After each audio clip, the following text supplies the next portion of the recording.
Wala nang intro-intro mga boss. Simulan na natin ang kwento ng mga tigasing gangster sa Japan. Ang lugar ng Chikuni City ay minsang pinamunuan ng sikat na legendary gang na kung tawagin ay Mugen, na ang ibig sabihin ay walang katapusan. Nagsimulang mabuo ang Mugen sa 2 tao lang, sa 2 magkaibigan na si Kohaku at si Tatsuya. Si Tatsuya ang nakaisip ng pangalan para sa Mugen at siya din ang nagsisilbing founder nito. Parehong mahilig sa motorsiklo ang 2 ito at mula pagkabata ay magkaibigan na sila. Si Tatsuya ang palaging tagapagligtas ni Kohaku. Isang araw, habang nakatambay ang 2, may dumating na 2 lalaki para maghamon ng away. Subalit, nauwi sa pagkakaibigan ang magaganap sana na laban. Dahil mahilig din pala sa motorsiklo ang 2 ito. Sila ay si Ota at Konishi na nagmula sa Kokosu Region. At ang 2 ito ay nasa ibang level din pagdating sa pakikipaglaban. Ang sumunod naman ay si Tsukumo. Sa una ay nakaaway muna ito ni Kohaku. Subalit, naging kaibigan din niya ito dahil sa motorsiklo. Tapos ay sumali na din ang 2 alaga ni Tatsuya na si Cobra at si Yamato. At kahit may mga nadagdag na sa grupo ng Mugen, ay wala pa ring tumatayong leader sa grupong ito. Dahil ang grupong ito ay pantay-pantay lang ang turingan nila sa bawat isa. Walang pinakamataas at walang pinakamababa. At ngayon ay 7 na ang miyembro ng Mugen. Isang araw, habang nagkakatuwaan ang grupo, si Tatsuya naman ay tahimik na nag-iisip. Nagbabalak pala ito na magtayo ng restaurant dahil gustong ituloy ni Tatsuya ang dating negosyo ng kanilang mga magulang. Medyo nabahala naman si Kohaku dahil naisip nito na baka mapabayaan na ni Tatsuya ang Mugen. Nagtulong-tulong ang buong grupo para itayo ang restaurant ni Tatsuya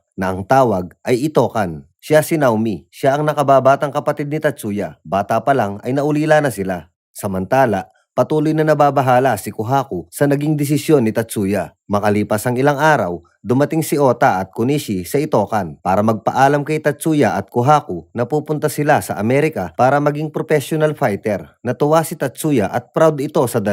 Subalit, nabahala si Kohaku at tinanong nito na kung paano na ang Mugen sa pag-alis nila. Labis-labis ang pagpapahalaga ni Kohaku sa Mugen. Kaya ganito na lang ang kanyang reaksyon. Ipinaliwanag ni Tatsuya kay Kohaku na hindi pwedeng ganito na lang palagi. Kailangan din ng pagbabago. Hindi ito nagustuhan ni Kohaku kaya ito umalis. Muli siyang pinaliwanagan ni Tatsuya at nagpasalamat naman ito. Subalit, hindi maaalis kay Kohaku ang makaramdam ng lungkot dahil ang Mugen ay tinuturi niyang pamilya. Sa kabilang banda naman, nagbabalak ang Yemura family na sakupin ang Chikuni City. Ang Yemura family ay kabilang sa 9 dragons ng Koryu. Ang Koryu ay binubuo ng 9 na pamilya. Subalit hindi yun ganun kadali. Kailangan muna nilang mapasunod ang 5 pinakamalakas na gang sa lugar na ito. At isa ang Mugen sa mga hindi sumang-ayon dito dahil pinuprotektahan nila ang kanilang lugar. Ginamit ng Yemura family ang grupo ng Hyuga para talunin ng Mugen. Nagsimulang gumawa ng hakbang ang grupo ng Hyuga at inatake nila si Cobra. Alam ni Yamato na ang grupo ng Hyuga ay nagtatrabaho sa Koryu. Sinabi ni Kohaku na gusto nila ng laban kaya wala tayong pagpipilian. Tumayo ito para sumugod. Subalit pinigilan siya ni Tatsuya at sinabi nito na siya na ang bahalang lumutas sa problema. Magmula nang nagdesisyon na magbago si Tatsuya ay ayaw na nito ng gulo. Sumama ang loob ni Kohaku dahil nasaktan na si Cobra at maliban doon napuna ni Kohaku ang malaking pagbabago kay Tatsuya. Gayunpaman, tumuloy pa rin sa pag-atake si Kohaku kasama ang Mugen. Tinungo nila ang kota ng Hyuga. At ito ang sumunod na pangyayari. Let's go. I wake up to a little bit of drool on my pillow, feel like it's gonna be a bad day. Yeah, I'm tired of shit, and the coffee ain't hit yet, damn ain't that great. I don't wanna go to work, cause my boss is a jerk, and I'm not even that paid. I need a change in my life, cause I don't feel alive, and there's nothing that makes me happy. Hold my beer for a minute, I'm about to quit my job, cash in for a ticket. I'm going on a trip and I don't plan to visit. I'm gonna stay there till I feel like I'm winning, and this is just the beginning. I need a big change, help me feel like living. I need a big swing, home runs I'm hitting, and I'll never look back, moving on till I get it all. And we all got dreams, we all want things, but what you gonna do for it? How you gonna move for it? What you gonna be? And do you believe you can do anything? But what you gonna do for it? How you gonna move for it? What you gonna be?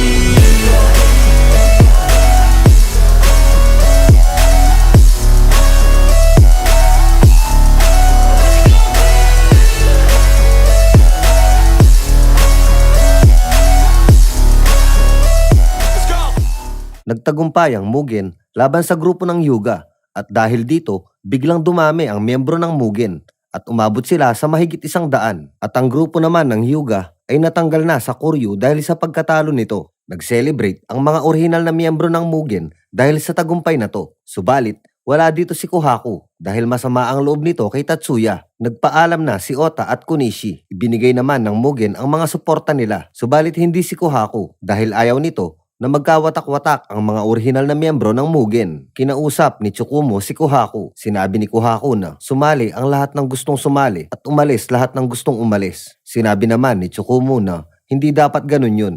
Naging pabaya si Kohaku sa pagpili ng mga miyembro. Aalis na sana si Kohaku.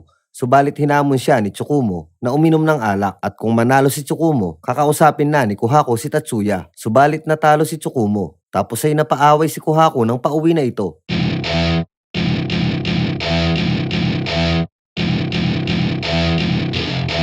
Habang binubugbog siya ng mga nakaaway niya, ay bigla nitong naalala noong mga panahong palagi siyang tinutulungan ni Tatsuya. Kaya lang naman sumama ang loob ni Kohaku dahil sa pinanghahawakan nitong salita na nagmula kay Tatsuya. Ito ay ang pangalan ng Mugen na ang ibig sabihin ay walang hanggan. Subalit nagbago si Tatsuya dahil gusto na nito ng mas tahimik na buhay. Matapos niyang maalala ang lahat ng ito ay nanumbalik ang lakas niya sa pagkikipaglaban.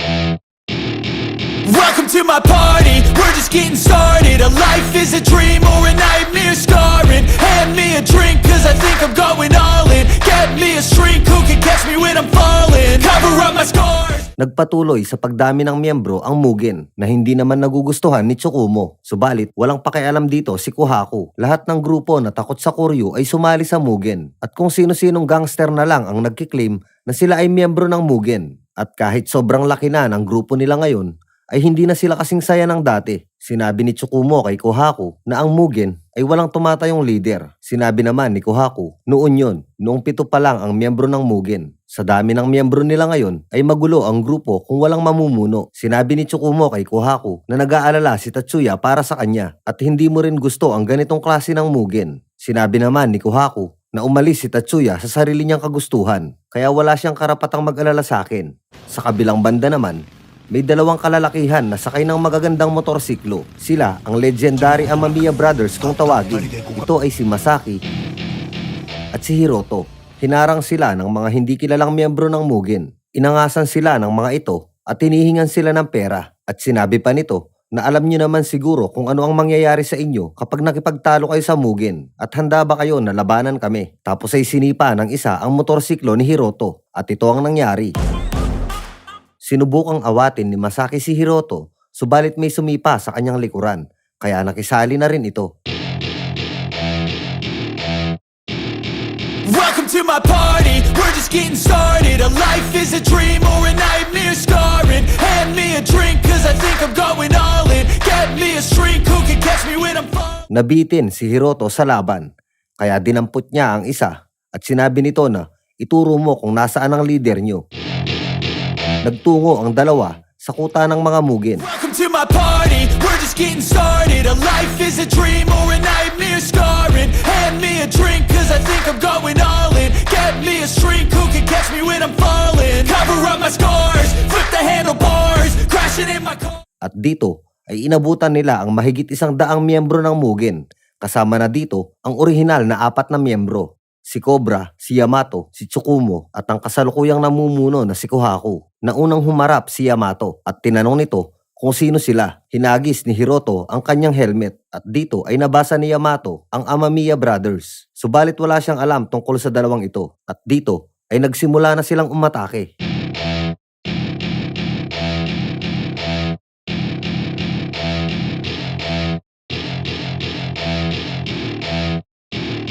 Welcome to my party, we're just getting started. A life is a dream or a nightmare scarring. Hand me a drink cause I think I'm going all in. Get me a shrink who can catch me when I'm falling. Cover up my scars, flip the handlebars, crashing in my car. Wake up in a bar, I'll be a superstar. Just on my avatar, this world is so bizarre. Empty out the reservoir, yeah. I'm taking 6 shots, yeah, straight to the face. And I wanna get lost, I'm sick of this place. Don't know how to stop when I'm feeling this way. So I'm taking 6 shots till I'm feeling okay.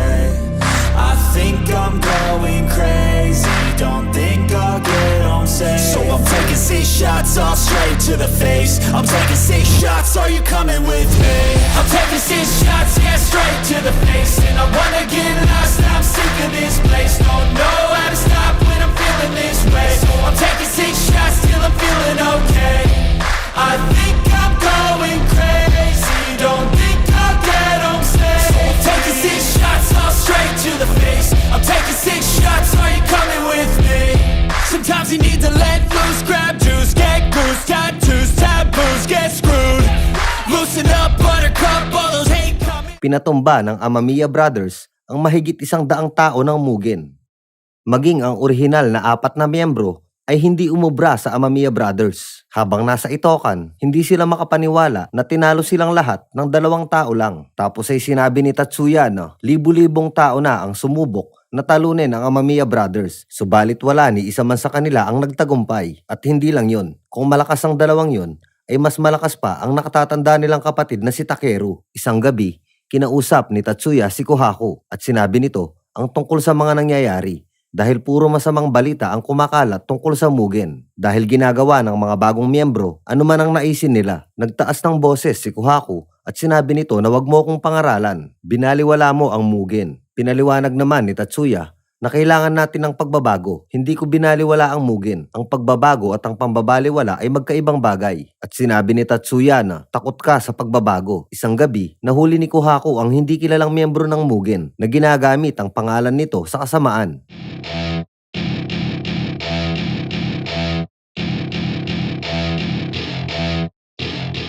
Pinarusahan niya ito at tinanggal sa grupo. Sa tuwing nag-iisa si Kohaku, ay palagi nitong naaalala ang nakaraan.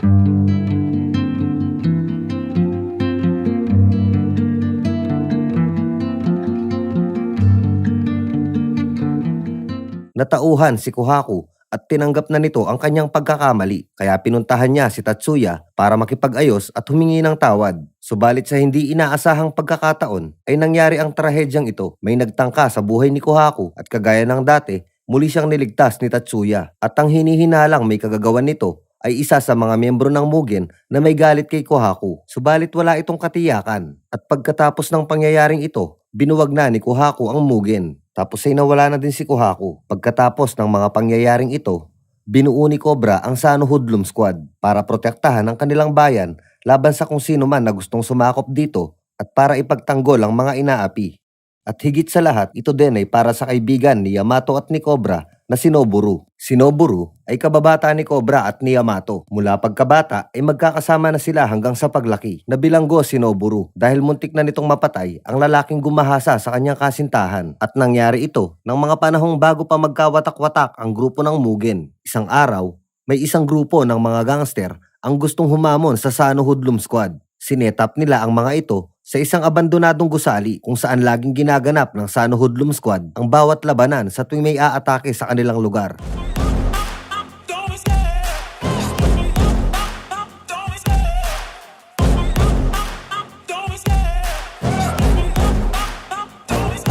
I love the chase and the hunt, and I set the pace when I'm running. I always take what I want and I always give it 100. Don't need a bank, no I'm funded. Play the game like it's nothing. I'm always thankful for something. Don't take for granted, stay humble. Now wake up! It's time to look at the enemy. Look in the mirror if he is no friend to me. It's not working out, maybe it's the chemistry. It's time to break up so I can make a better me. Better believe in your mind, cause it's everything. You can mold, shape, find almost anything. All it takes is some time and some clarity to find your identity. Sa kalagitnaan ng laban, hindi inaasahan na nagpakita si Noburu. Subalit may kakaiba sa kilos at reaksyon ni Noburu. Tumulong ito sa laban, subalit hindi siya kumikibo.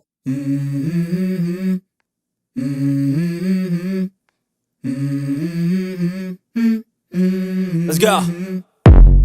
I wake up to a little bit of drool on my pillow, feel like it's gonna be a bad day. Yeah, I'm tired of shit, and the coffee ain't hit yet, damn, ain't that great. I don't wanna go to work, cause my boss is a jerk, and I'm not even that paid. I need a change in my life, cause I don't feel alive, and there's nothing that makes me happy. hold my beer for a minute. I'm about to quit my job, cash in for a ticket. I'm going on a trip and I don't plan to visit. I'm gonna stay there till I feel like I'm winning. Oh, and this is just the beginning. I need a big change, help me feel like living. I need a big swing, home runs I'm hitting, and I'll never look back, moving on till I get it all. And we all got dreams, we all want things, but what you gonna do for it? How you gonna move for it? What you gonna be? And do you believe you can do anything? But what you gonna do for it? How you gonna move for it? What you gonna be?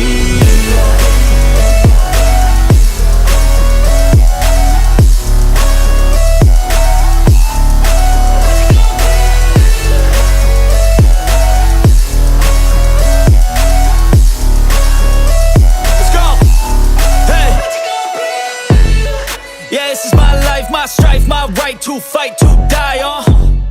And this is my game to play, to claim a brand new name, oh. And I ain't gonna lie to you, I'm a bit nervous that I might screw everything up that I've ever done. But what's the point of living if you ain't having fun? I guess I'll try this, try that, might miss, gotta find what I'm good at. I guess I look here, look there, over where am I scared, where am I at? I gotta make it in this life. Whatever makes me happy, know I'm doing things right. Sipping in the summer on a goose and Sprite, or find a nightclub for the end of the night, oh. And we all got dreams, we all want things, but what you gonna do for it? How you gonna move for it? What you gonna be? And do you believe you can do anything? But what you gonna do for it? How you gonna move for it? What you gonna be?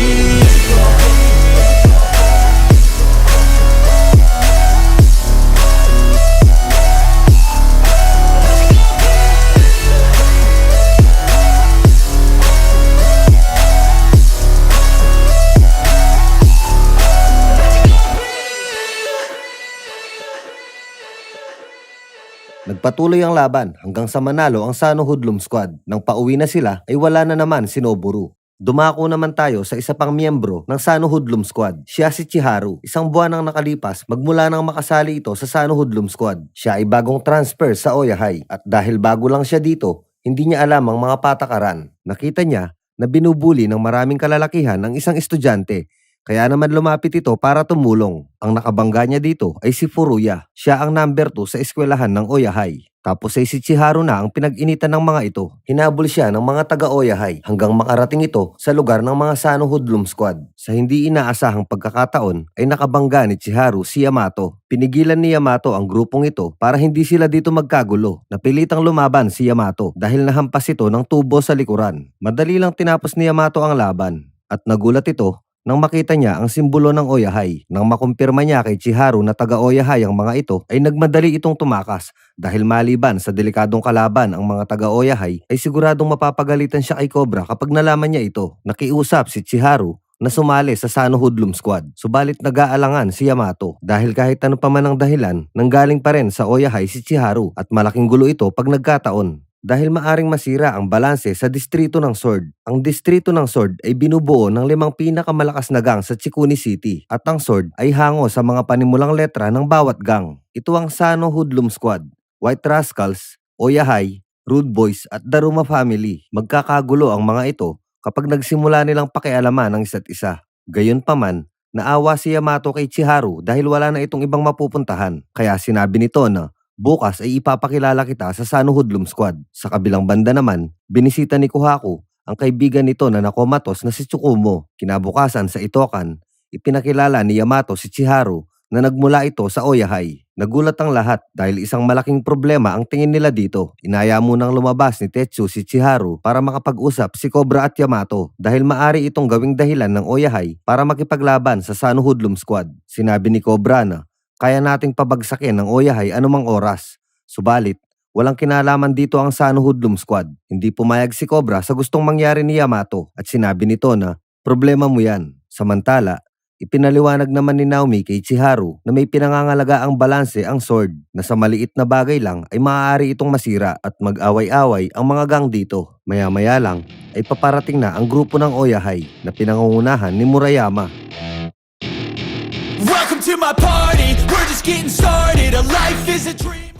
Kaagad naman nila itong nalaman mula sa mga kaibigan. Sinabi ni Chiharu na aalis na lang siya para hindi na matuloy ang away. Sinabi ni Dan na tatawagan niya si Cobra para ibalita ang pangyayari. Subalit, pinigilan siya ni Yamato at sinabi nito na ako ang lulutas sa problemang ito. Lumabas ito para harapin ang Oyahai. Tapos ay sumama din si Dan at si Tetsu. Nang magkaharap ang mga ito, sinabi ni Murayama na ibigay niyo sa akin si Chiharu. Subalit tumanggi si Yamato. Sinabi ni Murayama na nakikialam ang Sano Hoodlum Squad sa problema ng Oyahai. Sa tingin mo ba ay papayag ako ng ganito? Sinabi naman ni Yamato na walang kinalaman dito ang Sano Hoodlum Squad. Problema ko ito ng mag-isa. At sinabi din nito na kung dadapo ang kamay mo sa kung sino man na nandito, ay sa akin mo na lang lahat gawin. Tapos ay nag-aya ng umalis si Murayama habang naglalakad sila pa uwi.